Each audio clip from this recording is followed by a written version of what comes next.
Hello there, Northern Grid peeps. How are you guys doing today? I am going to talk a little bit about the configuration of the sacred geometry that is the base for this grid. And the concept that has come to me over the years, over the last couple years, has been one of change is ease. Of change is something that is a natural progression that doesn't have to always hurt, that there can be space for change, moving from the heart and being happy, because all too often we see change and metamorphosis as this grueling process. You know, it's like when people get the death card or the tower, those kind of things are like, oh gods, I'm gonna get my ass kicked. And my year with the death card taught me that I don't have to get my ass kicked. I can be an active participant in my change and guide it and direct it and really get what I want and not just get the change that happened. And so that's, I think, part of how this grid came apart. And the other part is Sherry. I don't know how you say your last name, Sherry. So if you haven't taken her grid class, you need to, because look what it did to me. And I didn't even finish it, because my dad died right in the middle of it, and I stopped doing pretty much anything except self-care. And look what she did to me. I highly recommend her crystal grid class if you haven't taken it and you want to get more into crystals or grids. Highly recommend it. But anyways, back to the configuration. Her class, Sherry's class, led me into a phase of working with layered geometry, and this is something very recent in my spiritual practice, so it's very much all experimental. And I keep looking for other people doing it and haven't found any. So if you know anyone who's doing something similar, point them to me, please. I would love to see what they're doing. But Norden is comprised of a Vesica-Piscis, that's on top. And this is kind of the start of everything. This is the start of life. This is a new beginning. This is rebirth. It's reborn. You are reborn in your change. Much like, you know, take a butterfly is a really good example. They go through these different phases in their life, and it's all very much a natural progression. Instead of hacking off parts of their life and trying to rid themselves of something, or breaking down blocks and destroying things within yourself, this is all about taking that and making it part of you again and integrating it. And yes, there is release involved, because we do not need everything. And that release, though, is not one of working from a place of being broken or needing to fix it. It just needs to be released. It's that simple. And that is where the Vesica-Piscis is coming in. It's the rebirth part of this and bringing in the new energy in a kind, loving, compassionate way. And then we grow into the seed of life energy. And you may notice there's like marks on these. I use these in my art a lot. Thank you, Sherry. And we grow from the Vesica-Piscis into the seed of life. And for whatever reason, when my guides showed me this was the configuration for Metamorphosis. And when I asked them if I needed to mirror it, so like, you know, we have this set up, and there's the Metatron on the bottom. If I needed to, you know, set up a back part of it, they said no, that it's mirrored. So you get like this wormhole kind of tube thing where things go in, can go both ways. There's action going both ways, not just one way. But the seed of life is the growth of that rebirth, and kind of just keeps everything flowing. Flowing and growing and knowing is kind of a theme that's emerged for me in the past month. Flow, know, and grow. And the seed of life is the flow. It's that we've been reborn, and this is how it's growing. And it's a natural growth. It's not anything violent. This is very much a grid that is geared to changing with ease and finding natural ways to do this and not be so harsh on ourselves. And the seed of life, I think, here is the reminder of that, to be kind and gentle with us and treat ourselves with respect. Because really it all starts in the home, it all starts in the body. The body is our most sacred temple that we can use in our lives. That's where it all starts, is within us. And the more we bring in love for ourselves, the more we can let the seed of life blossom within ourselves, the more we can share that love with others, the more we can move with ease, the more the heart comes into it. And so does love, joy, kindness, compassion. And that is where empowerment really truly comes from.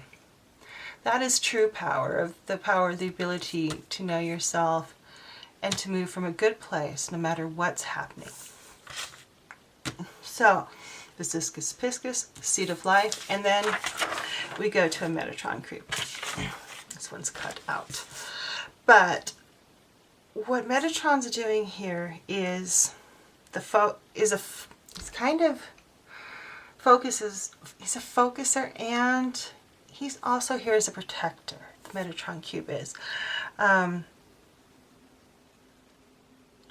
Because it changes vulnerable, and metamorphosis can make us feel very exposed, because we're working in new ways with new energies and different parameters instead of the same old.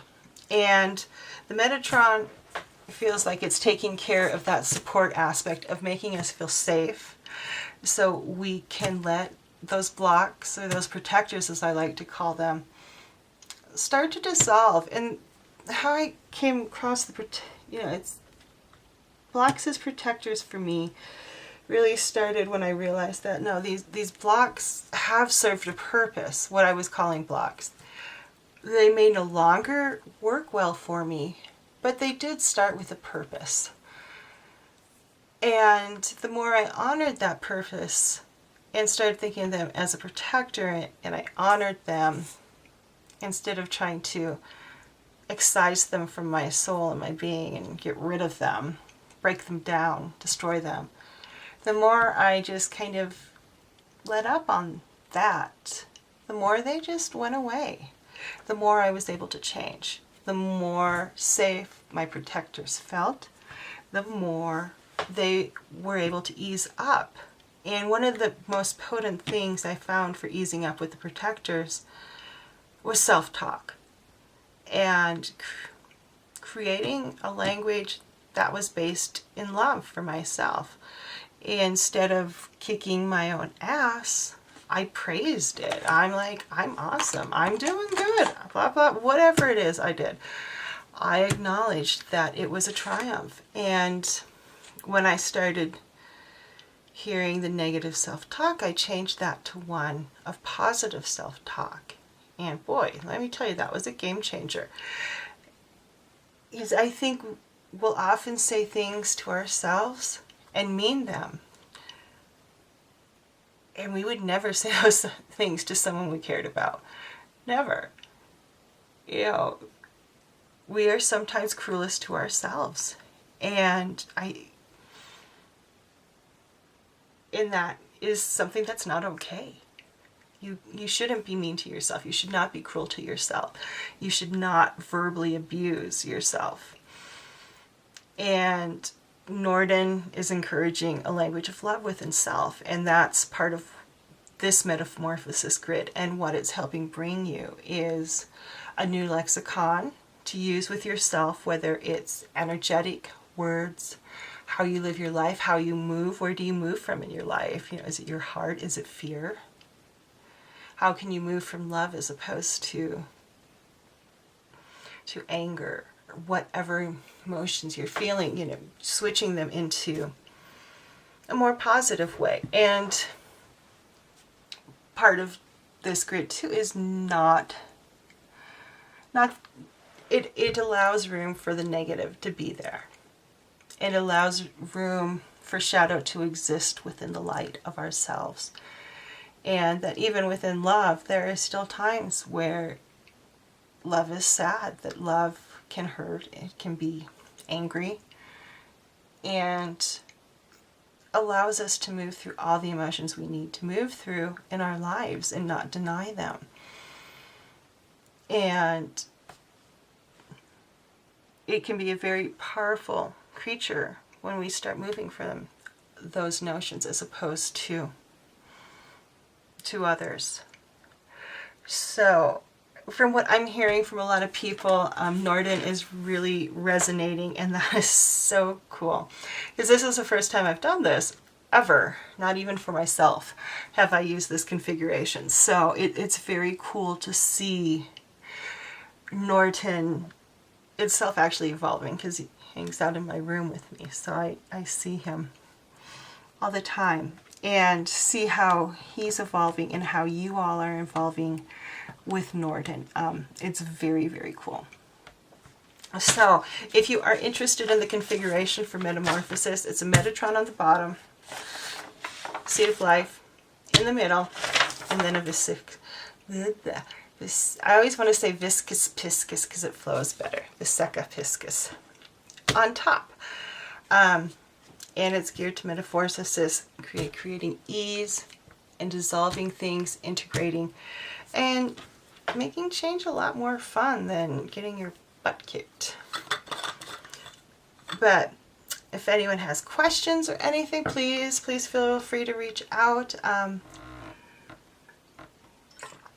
You know, as far as the grid goes, I'm really making this stuff. This stuff is very new to me also. So a lot of it, I don't know the answer until I'm actually asked. So if you do have a question or you're confused about something, be specific, because otherwise I just kind of sit there and stare at your general question and kind of want to start to drool on myself because I have no idea where to start. So if you do have questions, the more specific you are, the better. If you do need support, because sometimes energetic shifts can get a bit overwhelming, so if you're feeling ooky or anything like that, let me know and we can work on getting you not feeling ooky. Because I know when I've had some major energetic shifts and some changes, I tend to not feel very well for a few days. So if you're having any of those issues, please let me know and we'll try to work through them together. Alrighty, so that's this week's update, and I'll talk to you later. Bye.